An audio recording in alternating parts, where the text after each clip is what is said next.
What is the best way to deal with family or friends who may not practice Islam as much? I know that sometimes we feel a sense of responsibility when it comes to dealing with siblings or maybe even with parents. And I want to make sure that I'm talking about relationships in which I don't have authority. When there is authority, so for example, a husband with his wife, or a father with his daughter, or a mother with her son, those are all relationships and where there is a sense of authority. But when it comes to relationships like uncles or aunts or siblings or cousins, these are relationships in which I do not have authority over. And the best way to advise anyone in these situations, if I don't feel they're as practicing, is to build a relationship with them.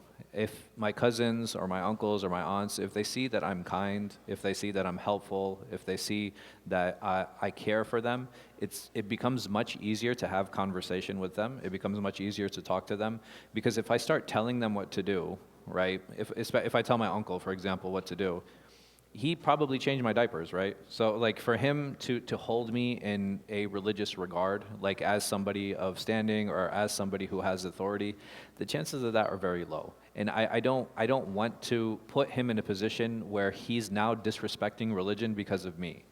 If I want somebody to advise him, well, I need to take him to someone or bring someone to him who he respects, right? He might love me as a nephew. He might care for me as a nephew, but is he going to come to me for fatwa? Right? Some uncles, yes. You know what I mean? Some uncles, some aunts, some cousins, like there are respected people in the family who they'll go to. But in general, it is not upon me to give them that advice, because many times it'll actually harm the relationship more than it will help, depending on the nature of the relationship. So if I have a good relationship with them, I have two choices. I can ask them and say, hey, ya ammu or ya khal, is it okay, like I'm seeing something and is something that's bothering me and worrying me, is it okay for us to talk about it? And the moment he says yes, okay, open up the conversation, and that's completely fine. The second time, and this is a really good situation too, is if somebody asks me, right? So if my cousin asks me, or if my uncle asks me, or even my parents, right? The moment that I'm asked, I have every right to share. But I should never volunteer, right? I should never volunteer advice, because it can always be taken in a negative way. The only time I volunteer advice is when, again, if I have a position of authority, right? If I have a son, I have every right to advise my son. I don't need to go to him and be like, hey, is it okay if I advise you? Or I don't need to ask him his permission, because that authority has already been established. Or even during the time of the Prophet ﷺ, how could the Prophet ﷺ engage with people, even though he spent a lot of time building relationships, people trusted him, sallallahu alaihi wasallam. It was easy for people to take advice from him because they saw him as Rasulullah, right? They saw him as Nabi Allah. They saw him as a person of authority, as a person that they could respect. So anytime he would speak to them, the Sahaba knew that the only reason he's saying something to us, the only reason he's speaking to us, the only reason he's teaching us is because we know that he's purely sincere in our guidance. And if we want that sense of care to be established with our cousins, our family, our friends even, then we need to show them that we care first. And it becomes very easy. You know, oh, well, how do I approach this conversation? How do I do this? Number one, if I'm coming to them from a place of authority, it's not going to be respected and it's going to be taken a wrong way. Because I have no authority over them. Like, I have no authority over my friends. But what I can do, I can be like, I can grab Ahmed's hand. I'll be like, yo, Ahmed, there's something I've really been meaning to talk to you about. Is it cool if we talk right now? And he'd be like, about what? It's like, it's about your smoking, for example. And he might be like, nah, bro, I'm not trying to hear it. Okay, khalas, done. The conversation's over. I made the best effort that I could. And if he says, okay, sure, what's up? And I'd be like, man, I'm really worried about you. Like, I'm worried about your health and blah, blah, blah. Like, I have difficulty spending time with you because your car really smells like that. You know what I mean? Just I can have a very honest conversation. And when I do it like that, it comes from a place of caring. And it becomes a lot easier for my friend to understand that. And sometimes people understand. Maybe he might listen to everything I have to say, and he'd be like, nah, bro, I can't leave it. Okay, طيب. Again, I made my effort. I tried. And a lot of people be like, oh, well, people know this is right, or people know this is wrong. And they might, absolutely, 100%. But even Allah subhanahu wa ta'ala, He says to the Prophet sallallahu alayhi wa sallam, إِنَّكَ لَا تَهْدِي مَنْ أَحْبَبْتَ. Like, subhanAllah, it's amazing how Allah Azza wa Jal, He chooses certain phrasings and certain wordings to express the Prophet sallallahu alayhi wa sallam's desire. He says that You do not guide who you love, right? Just because these people, and if anybody is deserving of being guided because of an individual, it's Rasulullah sallallahu alaihi wasallam. I'd like 100%. Like he sallallahu alaihi wasallam, if he went around and he just touched people and they were guided, he sallallahu alaihi wasallam is deserving of that, no doubt. But even Allah subhanahu wa ta'ala didn't give him that ability. Right? There are people who he loved, people who were close to him, people who he cared for. And nobody doubts his sincerity, sallallahu alaihi wasallam.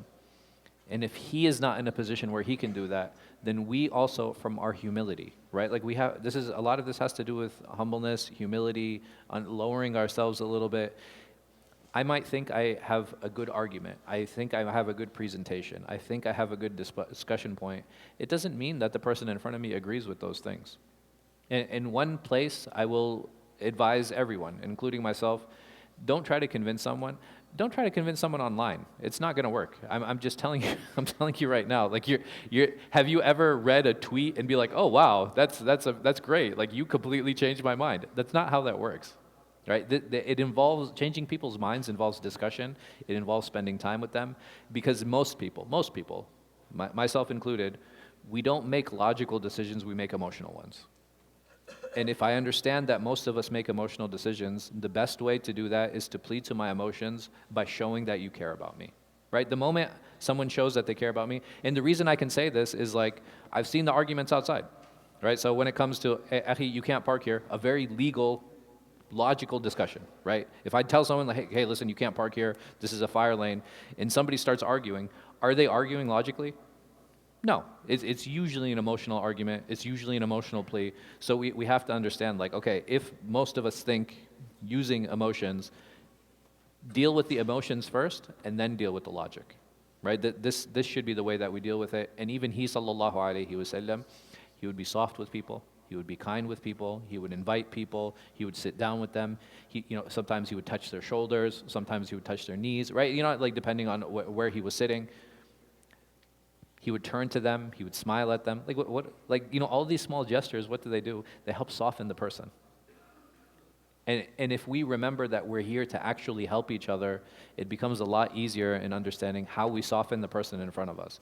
Because what are we softening them for? We're softening them, why? Because we want their heart to accept what it is we have to say. Now, whether they do it or not, that's between them and Allah, right? And it might be different things, it might be different issues, but at the end of the day, understanding how to approach someone, how to advise someone, and also understanding where to advise them, inshallah. We'll probably spend more time about that, concerning that next week. But at the end of the day, I have every right to approach and advise someone with or without advice, whether they ask me or not, when it comes to prayer, when it comes to fasting, when it comes to lying, when it comes to stealing, right? These are things that it doesn't require somebody's permission because it's wrong. It's like, you just stole that. Like, what are you doing? What's going on? It's like, oh, I was there with you. You lied. Like, what are you doing? Right? This doesn't require like, hey, listen, I need to talk to you. You can if you like, right? There's nothing wrong with it. But at the end of the day, there are certain things and certain issues, like we as Muslims, we draw a line at. Like, Dhuhr's come in, it's like, the Dhuhr is about to go. Like, we haven't prayed yet, man. Like, we need to pray. Like, you know what I mean? Like, there are things that we draw a line at. But if I think I need to advise someone because of how they purchased a car, or because they purchased a home like this, or because they run ads here, or because they work for a bank, that requires conversation, man. That's not something you're going to come in and you're not going to change somebody's mind in that way. And I don't even think that those are fair and reasonable conversations for most people, if I'm being honest. But when it comes to the 5 pillars, fasting, praying, zakat, hajj, when it comes to lying, stealing, backbiting, right? These are very clear things. Everything else, man, like you kind of have to leave it up in the open. But like I said, we're here to help each other, and the best way to help each other is with softness, is with love, is with mercy. May Allah subhanahu wa ta'ala give us tawfiq.